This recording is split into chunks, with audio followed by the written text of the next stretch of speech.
외치는 자가 있었어요. 외치는 자가 이렇게 외쳤습니다. 3절 말씀에 보니까 외치는 자의 소리요 이르되 뭐라고 외쳤는가 하니 너희는 광야에서 여호와의 길을 예비하라. 너희는 사막에서 우리 하나님의 대로를 평탄하게 하라. 이렇게 외쳤어요. 외치는 자란 어떤 사람을 얘기하는 거 아니? 선지자를 의미합니다. 대언자를 말씀합니다. 선지자가 무슨 얘기를 하겠어요? 대언자, 하나님의 대언자가 무슨 얘기를 하겠습니까? 하나님의 말씀을 대언하지 않겠습니까? 하나님의 말씀을 전하지 않겠습니까? 그러므로 오늘의 이 외침은 곧 누구의 외침이에요? 하나님의 외침이죠. 하나님의 말씀이죠. 하나님이 외치신 거예요. 하나님이 말씀하신 거예요. 너희는 광야에서 여호와의 길을 예비하라. 사막에서 우리 하나님의 대로를 평탄하게 하라. 광야에서 여호와의 길을, 사막에서 우리 하나님의 대로를 이렇게 말씀을 했어요. 광야의 여호와의 길을, 광야의 예수님의 길을, 사막의 여호와의 대로를, 사막의 예수님의 대로를 열어라. 바벨론 포로로 끌려왔던 이스라엘 백성들이요, 광야를 거쳐가지고 사막을 거쳐가지고 예루살렘으로 돌아오게 될 거다 말씀을 하신 거예요. 그 말씀 그대로 이루어졌습니다. 그 길이 형통하고 평탄할 것이다 말씀하신 거예요. 그 말씀 그대로 그렇게 이루어졌습니다. 에스라 8장 21절 이하에 보면 그때 나 에스라가 아하와 강가에서, 아하와 강이라는 강은 어디에 있는 거 아니? 이스라엘 백성들이 바벨론 포로로 끌려갔잖아요. 그 메소포타미아 지역에 있는 한 강이에요. 아하와 강가에서 이스라엘 백성들에게 금식을 선포하고 우리 하나님 앞에서 스스로 겸비하여 우리와 우리 어린아이와 우리 모든 소유를 위하여 이제 예루살렘으로 돌아가야 되는데, 이스라엘 땅으로, 팔레스타인 땅으로 돌아가야 되는데 평탄한 길을 하나님께 간구했다 그랬어요. 왜 이렇게 간절히 간구할 수밖에 없었는 거 아니? 이는 우리가 전에 왕에게 이르기를, 어떤 왕을 의미하는 거 아니? 바사 제국의, 페르시아 제국의 아닥사스다 왕을 얘기하는 거예요. 바사 제국의 아닥사스다 왕이 이스라엘 백성들에게 호의를 베풀어 가지고 이스라엘 백성들 각처에 종살이 하던 이스라엘 백성들을 예루살렘 땅으로, 팔레스타인 땅으로 귀환하도록 그렇게 은총을 베풀었습니다. 근데 힘없는 이스라엘 백성들이, 종살이 하던 이스라엘 백성들이 그 예루살렘 땅으로 돌아가는 길이 만만하지 않을 거 아니겠습니까? 적군을 만날 수도 있고요, 도적들을 만날 수도 있고 굉장히 위험한 일을 만날 수도 있으니까 뭐 보호하는 어떤 군대가 필요하지 않겠느냐 얘기예요. 근데 에스라가 아닥사스다 왕에게 우리에게 따로 보호자가 필요 없습니다. 왜냐하면 하나님을 따르는, 하나님을 의지하는 우리를 하나님께서 보호해 주실 것이기 때문입니다. 이렇게 얘기했다 이게. 22절 말씀, 이는 우리가 전에 아닥사스다 왕에게 이르기를 우리 하나님의 손은 자기를 찾는 모든 자에게 손을 베푸시고 자기를 배반하는 모든 자에게는 권능과 진노를 내리신다. 우리 하나님이 살아계신 하나님이 그렇게 하신 하나님이다. 이렇게 하였으므로 길에서 적군을 맞고 우리를 도울 보병과 마병을 왕에게 구하기를 부끄러워하였습니다 그랬어요. 아닥사스다 왕에게 그런 도움을 요청하기를 부끄러워했으니까, 그러니까 이제 달리 도리가 없지 않겠습니까? 하나님을 붙들고 들어주는 거죠. 하나님이여, 우리가 바랄 때가 하나님밖에 없습니다. 우리의 도움, 우리의 보호자, 우리의 피난처 하나님밖에 없습니다. 23절 말씀, 그러므로 우리가 이를 위하여 금식하며 우리 하나님께 간구하였더니 그의 응낙하심을 입었느니라. 하나님께서 그 길을 평탄하게 해주신 거예요. 하나님의 인도는 놀랍습니다. 하나님의 안내는 놀랍습니다. 하나님의 보호, 하나님의 구원은 놀랍습니다. 정말 놀라운 은혜예요. 놀라운 기적이에요. 광야에 여호와의 길을 내십니다. 사막에 우리 하나님의 대로를 내십니다. 광야가 어떤 땅이에요? 사막이 어떤 땅이에요? 광야, 사막 그러면 뭐가 연상됩니까? 죽음, 멸망 뭐 이런 게 연상되잖아요. 죽음의 땅이에요. 멸망의 땅이에요. 살 수 없는 땅이에요. 근데 거기에 여호와의 길을 낸다 그랬어요. 예수님의 길을 낸다 그랬어요. 여호와의 대로를, 예수님의 대로를 낸다 그랬어요. 예수님의 길, 여호와의 대로는 어떤 길일까요? 당연히 생명의 길이지 않겠습니까? 죽음의 땅에, 멸망의 땅에 생명의 길을 내신다 그러신 거예요. 이사야 43장 19절 말씀 보라 내가 새 일을 행하리니 이제 나타낼 것이라 너희가 그것을 알지 못하겠느냐 반드시 내가 광야에 길을 내리라 사막에 강을 내리라. 이스라엘 백성들이 예루살렘으로 귀환할 때 죽음의 땅 멸망의 땅에 우리 주께서 생명의 길을 내주셨습니다. 그래서 그들이 평탄하게 돌아올 수 있었습니다. 그랬듯이 죽음의 땅 같은 우리 인생 가운데 멸망의 땅 같은 우리 인생 가운데 여호와의 생명의 길이 열릴 거예요.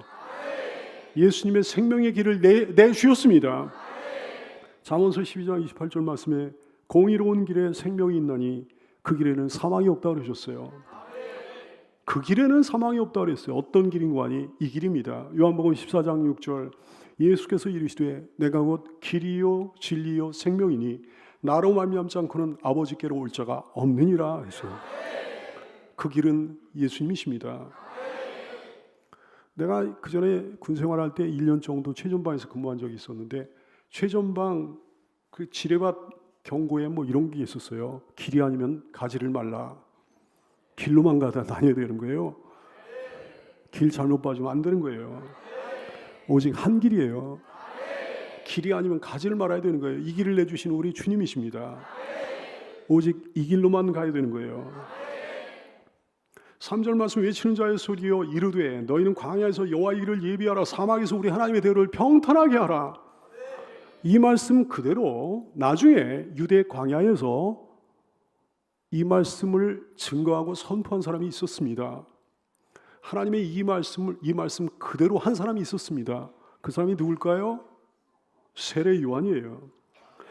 마태복음 3장 1절 이하의 말씀 그때 세례 요한이 이르러 유대 광야에서 전파하여 말하되 회개하라 천국이 가까웠느니라 이렇게 활동을 하였으니 그는 선지자 이사야를 통하여 말씀하신 자라 그랬어요. 이사야 선지자가 말씀하신 말씀처럼 세례 요한이 나중에 유대 광야에서 예수님의 길을 예비하는 거예요.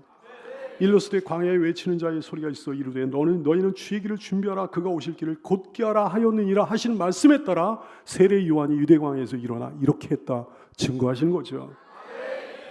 세례 요한은 준비한 거예요. 뭐를요? 예수님이 오실 길을요. 여호와의 대로를. 사람들의 마음을 겸손하게 만든 거예요. 사람들로 하여금 회개하게 한 거예요. 사람들로 하여금 예수님을 영접하도록 마음의 문을 열게 한 거예요. 사람들로 하여금 예수님이라는 존재를 사모하게 한 거예요. 우리 하나님의 대로를 평탄하게 한 것입니다.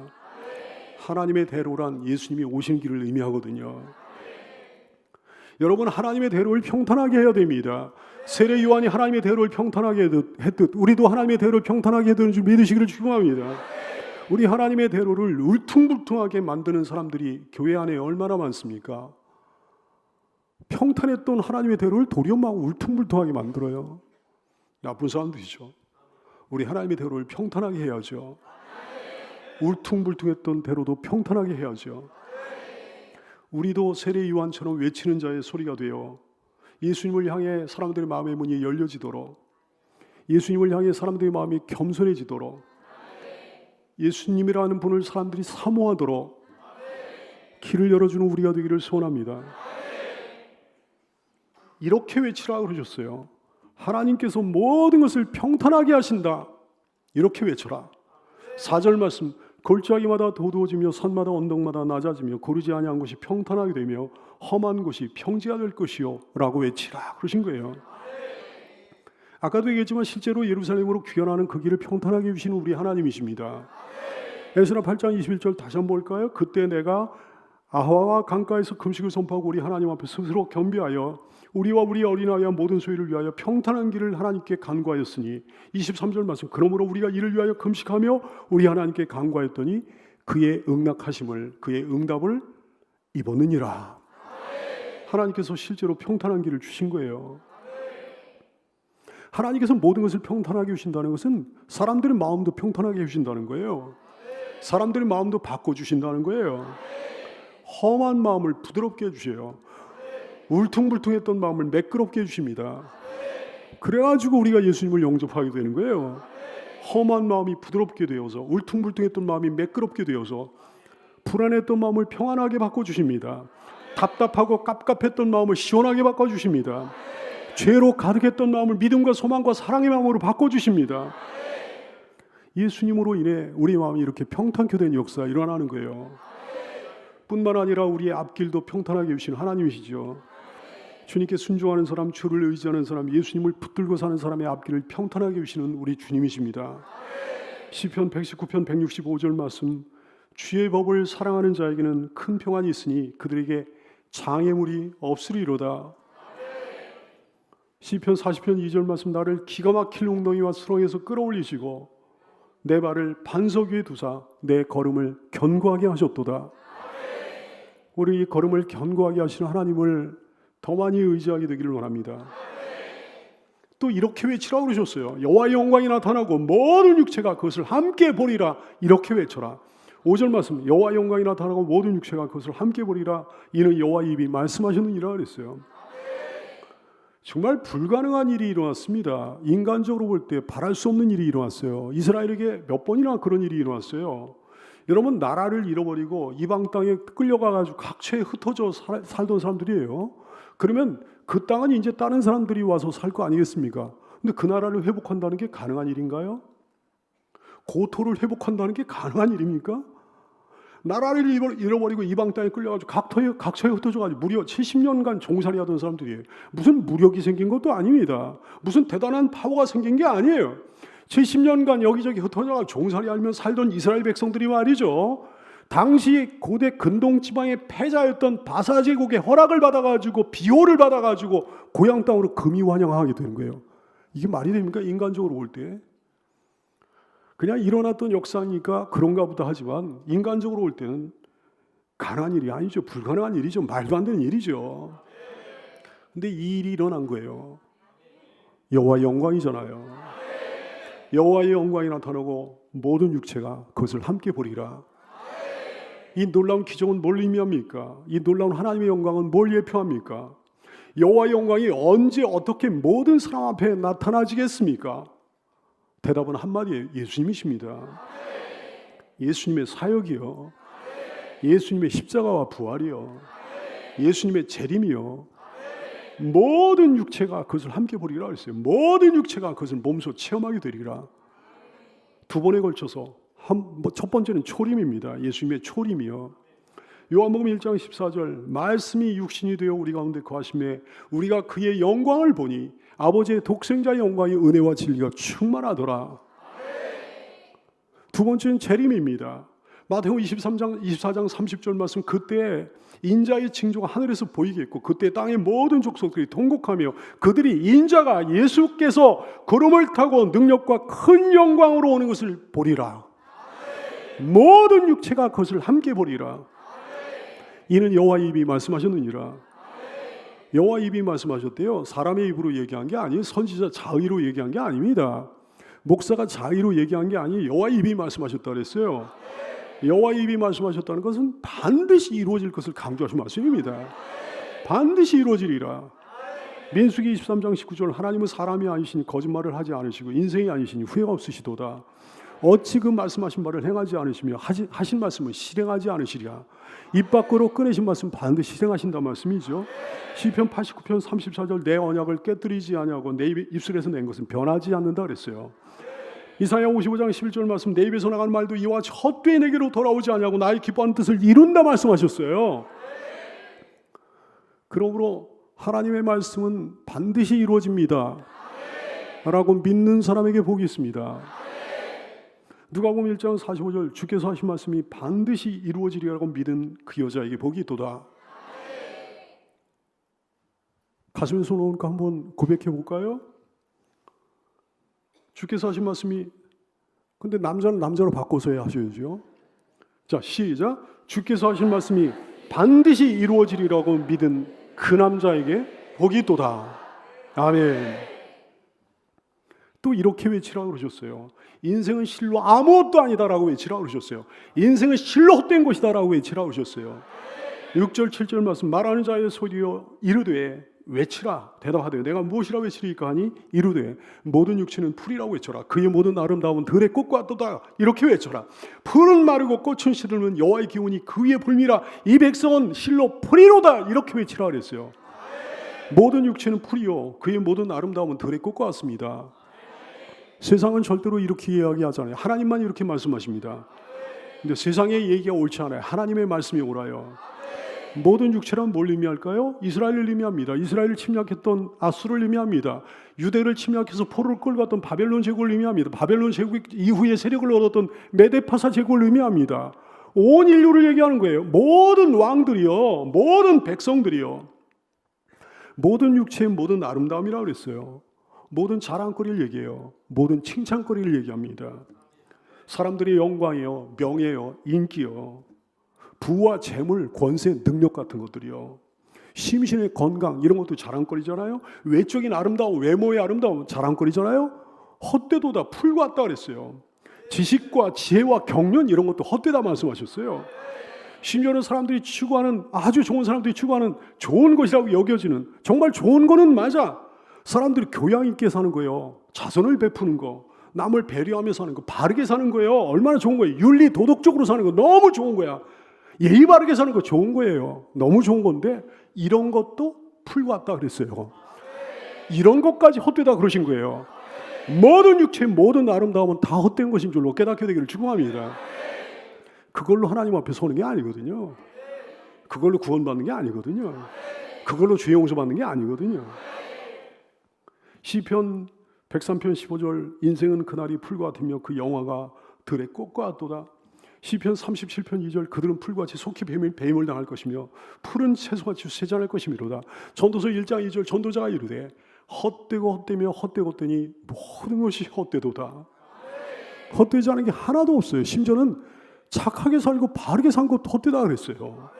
전도서 2장 23절 일평생에 근심하며 수고하는 것이 슬픔뿐이라 그의 마음이 밤에도 쉬지 못하나니 이것도 헛되도다 그랬어요.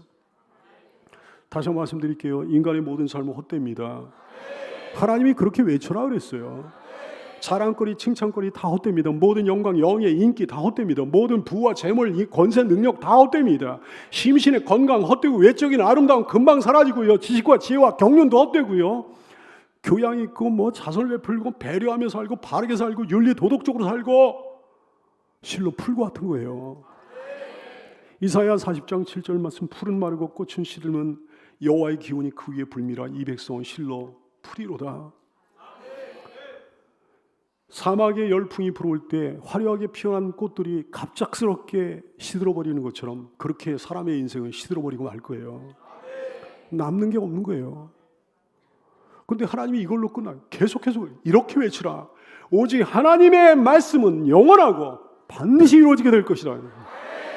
8절 말씀 푸른 마르고 꽃은 시드나 우리 하나님의 말씀은 영원히 서리라 하라 그랬어요. 하나님의 말씀은 영원히 서리라. 하나님의 말씀에 영원성과 불변성이 있습니다. 하나님의 말씀에 유효성도 있습니다. 반드시 실현된다 말씀이에요. 선지자들을 통한 예언의 말씀이 성경의 모든 말씀이 지금까지 이루어지지 않은 게 하나라도 있습니까? 앞으로도 마찬가지일 거예요. 시편 119편 89절 이하의 말씀 여호와여 주의 말씀이 영원히 하늘에 굳게 솟사오며 주의 성실하심은 대대에 이르나이다. 시편 33편 9절 말씀 그가 말씀하심에 이루어졌으며 그가 명령하심에 견고히 섰도다. 하나님의 말씀 반드시 이루어집니다. 정말 누가 뭐라고 그래도 이루어집니다.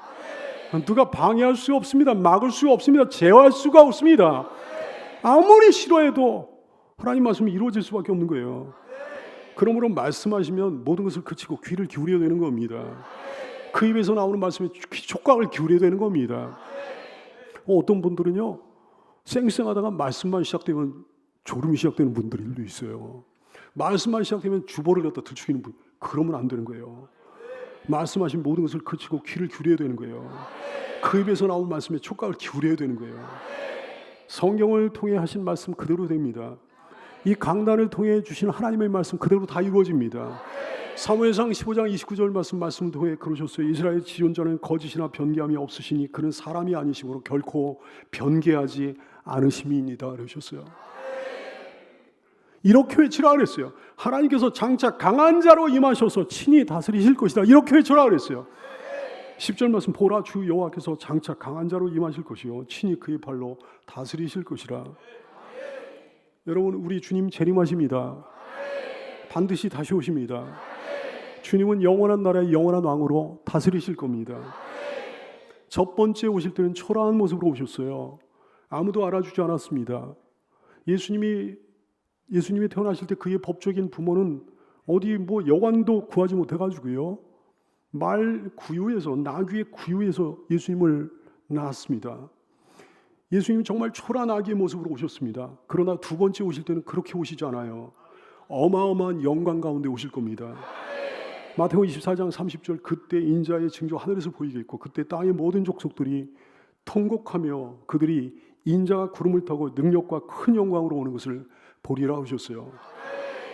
이제는 세상 나라처럼 왕이 다스리는 것이 아니고 그리스도께서 친히 왕이 돼서 다스리실 거다 그랬습니다. 계시록 11장 15절, 일곱째 천사가 나팔을 불며 하늘에 큰 음성들이 나서 이르되 세상 나라가 우리 주와 그의 그리스도의 나라가 되어 그가 세세토록 왕노릇 하시리로다. 그 나라를 소망합니다. 뿐만 아니라 너무나 놀랍게도 주 안에서 승리한 성도들도 주와 함께 동치자가 된다 그랬어요. 계시록 2장 26절 말씀, 이기는 자와 끝까지 내 일을 지키는 그에게 만국을 다스리는 권세를 주신다고 그러셨습니다. 이 모든 것들을 높은 산에 올라 힘써 외치라 하셨어요. 9절 말씀, 아름다운 소식을 시온에 전하는 자여 너는 높은 산에 오르라. 아름다운 소식을 예루살렘에 전하는 자여 너는 높은 산에 올라 힘써 소리를 높여 외쳐라. 두려워하지 말고 소리를 높여 유다의 성들에 이르기를 너희 하나님을 보라, 이렇게 외쳐라 그랬어요. 아름다운 소식을 시온에 전하는 자여, 아름다운 소식을 예루살렘에 전하는 자여. 아름다운 소식은 뭘 얘기합니까? 지난주에 여러분 말씀 들으셨죠? 하나님이 우리를 위로하십니다. 우리를 위로해 주시는 소식이요, 우리의 죄를 용서해 주셨다는 소식이요, 그리스도의 은혜로 용서해 주셨다는 그 소식이요, 그게 아름다운 소식이에요. 광야에 여호와의 길을 내신다는 소식이요, 사막에서 하나님의 대로를 평탄케 하신다는 소식이요, 죽음의 터가 생명의 길로 바뀐다는 소식이요, 우리의 마음을 바꾸신다는 소식이요, 우리의 삶을 평탄하게 하신다는 소식이요, 주님의 초림과 재림의 소식, 여호와의 영광이 나타난다는 소식이요, 사람의 삶은 헛되고 헛되며 하나님의 말씀은 영원 불변하고 유효한다는 이 소식이요.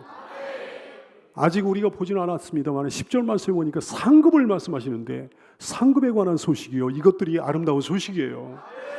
이 아름다운 소식을 시온에 전하라, 예루살렘에 전하라 그러셨어요. 하나님의 백성들에게 전하란 말씀입니다. 앞으로 하나님께 돌아올 백성들에게 전하란 말씀이에요. 앞으로 하나님께 돌아올 백성들은 누군지 모르니까 닥치대로 전해야 되는 거예요. 그들 가운데 앞으로 돌아올 하나님의 백성들은 그 말씀을 들을 것이요, 그 아름다운 소식을 듣고 변화될 것이요, 하나님의 백성이 아닌 사람들은 듣지도 아니하고 변화되지도 아니할 것입니다. 너는 높은 산에 오르라 그랬어요. 높은 산에 왜 오릅니까? 모든 걸 잘 볼 수 있도록. 북한산 같은 데 올라가면 서울시내 전경이 내려다 보입니다. 모든 것을 잘 볼 수 있도록 높은 산에 오르라는 거예요. 파수꾼은 망대나 높은 산에 올라가지고 이렇게 멀리 봐야 되는 거거든요. 여러분, 세상 사람들은 코앞밖에 모릅니다. 눈앞뿐이 못 봅니다. 우리에겐 영안이 있으므로 높은 산에 올라 더 멀리 봐야 되는 줄로 믿으시길 바라요. 세상 사람과 똑같은 가치관, 이념, 사상 안 된다. 이게 정신 차리고 깨어 시대를 볼 줄 아는 우리가 되기를 소원합니다. 마지막 때가 가까웠음을 볼 줄 아는 눈이 우리에게 있게 되기를 원합니다. 또 왜 높은 산에 올라요? 좀 더 많은 사람들에게 전할 수 있도록. 낮은 지역에서 소리쳐 외치면 많은 사람들에게 전해지지 않습니다. 높은 데 올라가지고 외치면 많은 사람들에게 전해질 수 있는 거죠. 여러분요, 높은 산에 올라 산지사방에 외치는 성도가 되기를 축원합니다. 또 이렇게 외치라 그랬어요. 상급과 보응이 그의 앞에 있다고 외쳐라 그랬어요. 상급과 보응이, 시작. 상급과 보응이 그의 앞에 있다. 10절 말씀, 보라, 상급이 그에게 있고 보응이 그의 앞에 있다 그랬어요. 여러분, 우리 하나님 아시죠? 행한 대로 갚아주시는 하나님이십니다. 이스라엘을 죄 때문에 징계하셨습니다. 이스라엘이 돌이키고 회개하자 이스라엘에게 복을 주시는 거예요. 이스라엘을 회복시켜 주시는 거예요. 우리가 예수님을 영접할 때 예수님의 보혈의 능력으로 말미암아 우리의 죄를 사해 주시는 것, 그것 말고 그 모든 것들 행한 대로 갚아주시는 우리 하나님이십니다. 여러분, 우리 하나님은 잘하는 자에게, 충성하는 자에게, 당신을 사랑하는 자에게, 가까이 하는 자에게 상 주시는 하나님이십니다. 하나님의 상급을 기대하고 사모하는 성도가 되시기를 축원합니다. 기대하지 않고 사모하지 않는 교인들이 얼마나 많은지 아세요, 여러분? 그러니까 신앙생활이 형편없어지는 거예요. 어떤 사람은 말로는 그래요. 뭐 하나님이 상 주셔서 하나, 상 바라보고 하나, 하나님이 너무 사랑해서 하는 거지, 하나님께 너무 감사해서 하는 거지. 실제로는 자기 의로 그런 얘기 하는 거예요. 자기 만족으로 열심을 내고 그런 얘기 하는 거예요. 물론 우리가 하나님을 사랑하죠. 우리가 하나님께 감사해서 하는 것도 있죠. 그러나 여러분이요, 하나님께서 원하시는 것은 그것이 아니에요. 하나님을 좋으신 분으로 여겨가지고 하나님의 상을 기대하고 사모하는 것이 하나님의 뜻입니다. 그것이 참된 신앙의 길이에요. 히브리 6장 10절 말씀을 통해 그러셨어요. 하나님은 불의하지 아니하사 너희 행위와 그 이름을 위하여 나타낸 사랑으로 이미 성도를 섬긴 것과 이제도 섬기고 있는 것을 잊어버리지 않으신다고 그러셨어요. 만약에 그것을 잊어버린다고 한다면 하나님은 불의한 분이다 그러신 거예요. 잊어버리지 아니하시고 갚아주실 것이 까닭에 우리 하나님 불의하지 아니하시다 말씀하신 거예요. 우리 하나님은 좋으신 하나님이십니다. 여러분, 강력한 권고의 말씀으로 말씀하시잖아요. 예수님조차도 십자가를 위해 십자가를 참으신 게 아닙니다. 예수님조차도 그 너머에 있는 기쁨을 위하여 십자가를 참으신 겁니다. 히브리 12장 2절 말씀 그러셨어요. 믿음의 주여 또 온전하게 하신 이인 예수를 바라보자. 그는 그 앞에 있는 기쁨을 위하여 십자가를 참으사 부끄러움을 개의치 아니하시더니 예수님의 소망 그대로 하나님의 보좌 우편에 앉으셨다 말씀하십니다. 고린도전서 9장 24절 말씀에 운동장에서 다름질하는 자들이 다 달릴지라도 오직 상을 받는 사람은 한 사람인 줄 너희가 알지 못하냐. 너희도 상을 사모하면서 상을 받도록 이와 같이 다름질하라 그러셨어요. 신앙생활의 다름질을 상 바라보며 하는 성도가 되시기를 축원합니다. 히브리서 11장 6절 말씀 믿음이 없이 하나님을 기쁘시게 하지 못하나니 하나님께 나가는 자는 반드시 그가 계신 것과 또한 그가 자기를 찾는 자들에게 상 주시는 이심을 믿어야 할지니라. 상 주시는 하나님을 믿어야 하나님이 기뻐하신다 얘기예요. 빌립보 3장 12절 이하에 보니까 바울사도 이미 주를 위해 많은 헌신과 충성을 하셨는데 근데 내가 이미 얻었다함도 아니고 온전히 이루었다함도 아니라 말씀하셨어요. 오직 내가 그리스도 예수께 잡힌받은 그것을 잡으려고 지금도 달려간다 그랬어요. 앞으로도 달려갈 거다 그랬어요. 형제들아 나는 아직 내가 잡은 줄로 여기지 않냐. 오직 한 일 즉 뒤에 있는 그 많은 것은 잊어버리고 앞에 있는 것을 잡으려고 표대를 향하여 그리스도 예수 안에서 하나님이 위에서 부르신 부름의 상을 위하여 달려가노라 그랬어요. 디모데후서 4장 7절 이하의 말씀 나는 선한 싸움을 싸우고 이제는 연세가 굉장히 많은 상태예요. 연세가 많고 순교를 앞두고 있는 상황이에요. 당신이 순교를 당할 것을 바울 사도는 이미 다 알고 계시는 거예요. 나는 선한 싸움을 싸우고 나의 달려갈 길을 마치고 믿음을 지켰으니 이제 후로는 나를 위하여 의의 멸류관이 예비되었으므로 죽어도 의로우신 재판장이 그날에 내게 주실 것이며 내게만 아니라 주의 나타나심을 사모하는 모든 자에게 도니라. 넘치는 기쁨과 소망이 느껴지지 않습니까? 히브리서 11장 24절 이하를 통해 그러셨어요. 믿음으로 모세는 장성하여 바로의 공주의 아들이라 칭함받기를 거절하고 왕자의 당시에 근동 지방에서 가장 강했던 그 인근 일대에서 가장 강했던 애굽 제국의 왕자의 신분이었는데 그걸 거절했다고 그랬어요. 도리어 하나님의 백성과 함께 고난받기를 잠시 죄악의 낙을 누리는 것보다 더 좋아하고 그리스도를 위하여 받는 수모를 애굽의 모든 보화보다 더 큰 재물로 여겼대. 애굽의 모든 보화는 애굽의 모든 권세는 아무것도 아니라고 여긴 거예요. 왜? 이는 상주심을 바라봅니다. 따라서 할까요? 상주심을 바라봅니다. 사랑 여러분, 세상에서도 성공을 꿈꾸는 사람이라면 행복을 꿈꾸는 사람이라면 상 받기 위해 사는 것이 성공적인 인생 아니겠습니까? 이 사람이 뭘 해도 잘하지 않겠습니까? 근데 믿는 자나 믿지 않는 자나 똑같아요. 상 받기 위해 사는 거예요. 고린도전서 9장 25절 말씀은 이것을 이렇게 표현하십니다. 이 길을 다투는 자마다 모든 일에 절제한다 그랬어요. 여러분 좋은 성적을 내길 원하는 학생은요 절제하며 공부하는 거예요. 게임 같은 거 절제하며 노는 거 절제하며 공부하는 거예요. 수험생들은 그렇게 하는 거고요. 금메달 따기를 원하는 그 선수는요 모든 것을 절제하며 태릉 선수촌 같은 데 들어가가지고 모든 걸 절제하면서 그렇게 땀을 흘리는 거예요. 근데 그러셨어요. 이 길을 다투는 자마다 모든 일을 절제하나니 그들은 썩을 승리자의 관을 얻고자 하되 우리는 차원이 다르다 그랬어요. 우리는 영원히 썩지 아니할 것을 얻고자 하노라 그랬어요. 그러므로 절제하며 달려가야 되지 않겠느냐 말씀하시는 거예요. 세상에서도 하여튼 상 사모하는 사람, 상 받기를 원하는 사람이 뭐든지 잘합니다. 성공적인 인생을 삽니다. 행복한 인생을 삽니다. 학교에도 여러 가지 상이 있잖아요. 뭐 우등상, 개근상, 모범상, 뭐 장학금, 각종 표창이 있잖아요. 이런 거 받기를 좋아하는 아이들이 뭐든지 잘합니다. 그런 학생이 좋은 성적을 냅니다. 직장에도 각종 상이 있잖아요. 뭐 근속상, 표창, 뭐 진급하는 거요, 뭐 연봉 오르는 거요, 각종 보상, 보너스 이런 거 받기를 원하는 사람이 뭘 잘해도 잘하는 거예요. 국가에도 상이 있어요. 국가의 상도 좋은 상이에요. 국제사회에도 상이 있어요. 국제사회의 상도 좋은 상이에요.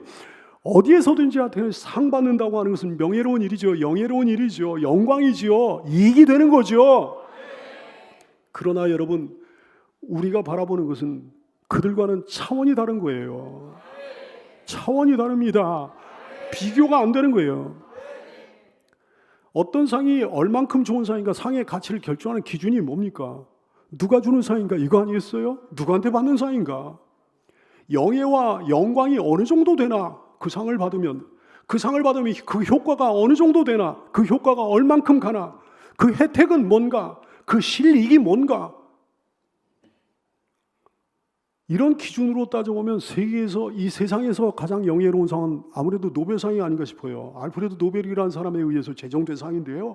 평화상, 문학상, 화학상, 물리학상, 생리의학상, 그 다음에 나중에는 경제학상이 추가가 돼가지고 경제학상까지 6가지 항목에 이제 시상을 하는데요. 지금까지 작년 12월 달 기준으로 해가지고 남자 824명, 여자 47명 해가지고 토탈 871명이 이 상을 수상을 했어요. 상금이 13억, 우리 돈으로 13억 이상 됩니다. 그러니까 뭐 대단한 실력이 있죠. 근데 무엇보다 명예가 뭐 대단해요. 노벨상 수상자는 뭐 세계적으로 알아줍니다. 그래서 노벨상 수상자라는 그거 하나만으로 평생 영화를 누리며 살 수 있는 거예요. 여러분이 만약에 노벨상 수상자가 된다면 어떻겠습니까? 기분이요. 여러분의 자녀가 노벨상 수상자가 된다면 여러분의 자녀가 정말 기분 좋겠죠. 여러분, 노벨상도 이렇게 좋은 상이라고 한다면, 노벨이라는 사람이 만든 상도 이렇게 좋은 상이라고 한다면, 우리 하나님이 주시는 상은 얼마나 놀라운 상이겠습니까? 노벨상과는 차원이 다른 거죠. 그 명예와 영광이 차원이 다른 거죠. 그 효과는 영원한 거죠. 그 혜택과 일익은 상상을 초월하는 거죠. 하나님의 상급의 종류가 2가지인데요. 하나는 이 땅의 상이에요. 하나는 영원한 상이에요. 이 땅의 상도 좋습니다. 뭐 영원히 잘 되잖아요. 영적으로 충만하고 사랑과 평안이 있고 말이죠. 기쁨이 넘치고 위로를 받고 막 소망이 있고 믿음과 신뢰가 가득하고 갖가지 영적 은사를 받고요. 범사가 또 잘 될 수 있어요. 아브라함이 그런 복을 받았어요. 야곱도요, 솔로몬도요, 다니엘도 그런 복을 받았습니다. 육신이 강건한 복도 뭐 좋은 복이죠. 그러나 이 땅의 모든 상은 아무것도 아니에요. 영원한 상의 맛보기에 불과합니다. 영원한 상이 진짜 상이에요. 우리 신앙 선배들은 영원한 상을 바라보고 신앙생활한 줄로 깨닫게 되기를 주고합니다. 히브리서 11장 35절 말씀에 또 어떤 이들은 더 좋은 부활을 얻고자 하여 심한 고문을 받되 구차히 풀려나기를 원하지 않고 그냥 순교를 당했다 그랬어요. 세상 사람들이 볼 때는 순교당하고 그러면요, 아니 풀려날 수 있는데, 예수를 부인하면, 신앙을 부인하면 풀려날 수 있는데 부인하지 않고 심한 고문을 받으면서도 죽어왔다 그러면 세상 사람들이 볼 때는 무슨 저런 미련한 짓이 있나, 저런 어리석은 짓이 있나 그러겠지만 그분들에게는 이유가 있었던 거예요. 목적이 분명히 있던 거예요. 다시 한번 보겠습니다. 또 어떤 이들은 더 좋은 부활을 얻고자 하여, 더 좋은 부활을 얻고자 하여, 더 좋은 부활을 얻고자 하여, 부활만 해도 어마어마하게 좋은 겁니다만은 더 좋은 부활이 있다는 사실을 깨닫게 되기를 축원합니다.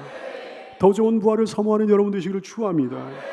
다니엘서 12장 3절 말씀 그러셔서 지혜 있는 자는 궁창의 빛과 같이 빛날 것이요 많은 사람을 옳은 대로 돌아오게 한 자는 별같이 영원토록 빛나리라. 구원과 상급은 다릅니다. 여러분, 진실한 신자예요. 예수 그리스도를 진짜로 구주로 영접한 사람은 이미 천국 시민이에요. 그러나 그 천국에서 어떤 지위를 어떻게 누리느냐, 이건 별개 문제입니다. 이 땅에서 상급으로 어떤 맛보기를 하나님께서 누리게 하시는가, 이건 별개 문제입니다. 고린도서 3장 10절 이하를 통해 말씀을 하십니다. 내게 주신 하나님의 은혜를 따라 내가 지혜로운 건축자와 같이 터를 닦아두매 다른 이가 그 위에 세우나 그러나 각각 어떻게 그 위에 세울까를 조심할지니라. 이 닦아둔 거 외에 능히 다른 터를 닦아둘 자가 없으니 이 터는 곧 그리스도 예수라 그랬어요. 여러분, 우리는 예수 그리스도 위에 자기 집을 지어가는, 자기 인생의 집을 지어가는 건축자들입니다. 예수 그리스도 위에 인생의 집을 지어가는 사람은 다 구원받습니다. 할렐루야. 근데 어떻게 지느냐 그게 문제예요. 만일 누구든지 금이나 은이나 보석이나 나무나 풀이나 집으로 이 터 위에 세우면 각 사람의 공적이 나타날 터인데 그날이 공적을 밝히리니 이는 불로 나타내고 하나님께서 불로 시험하실 때 그 불이 각 사람의 공적이 어떠한 것을 시험할 것입니다. 만일 누구든지 그 위에 세운 공적이 그대로 있으면 상을 받고 누구든지 그 공적이 불타면 해를 받으리니 그러나 자신은 구원을 받는다 그랬어요. 근데 불 가운데 받은 것 같이 간신히 받는다 그러신 거죠. 간신히 구원을 받는 사람도 있고 상을 받는 사람도 있는 거예요. 고린도후서 5장 10절 말씀합니다. 이는 우리가 다 반드시 그리스도의 심판대 앞에 나타나게 되어 주님이 재림하실 때 아니면 우리가 이제 이 세상의 삶이 끝나가지고 주님의 심판대 앞에 서게 될 때 각각 선악간에 그 몸으로 행한 것을 따라 받으려 함이라. 어떻게 받기를 원합니까? 사랑하는 성도도요, 부끄러운 구원을 받기를 원하십니까? 아니면 상 받기를 원하십니까? 상 중에서도 큰 칭찬과 큰 상을 받기를 원하십니까? 설마 구원조차도 못 받는 교인은 여기 한 분도 없는 줄로 믿습니다. 죽정이가 되면 안 되는 거거든요. 마지막 때 죽정이와 알곡을 가르신다고 그랬는데 까보니까 알맹이가 없는 거예요. 그게 죽정이에요. 그 죽정이는 불살라 버리신다 주께서 말씀하셨습니다. 여기에 죽정이는 한 분도 없는 줄로 믿습니다. 구원조차도 못 받는 교인 한 사람도 없는 줄로 믿습니다. 우리가 칭찬과 상급을 사모하며 이 길을 기쁨으로 행복하게 능력 있게 걸어가게 되기를 원해요. 상급과 보응이 하나님께 있다고 힘써 외치는 우리가 되기를 소원합니다. 상급과 보응이 하나님께 있다. 시작. 상급과 보응이 하나님께 있다.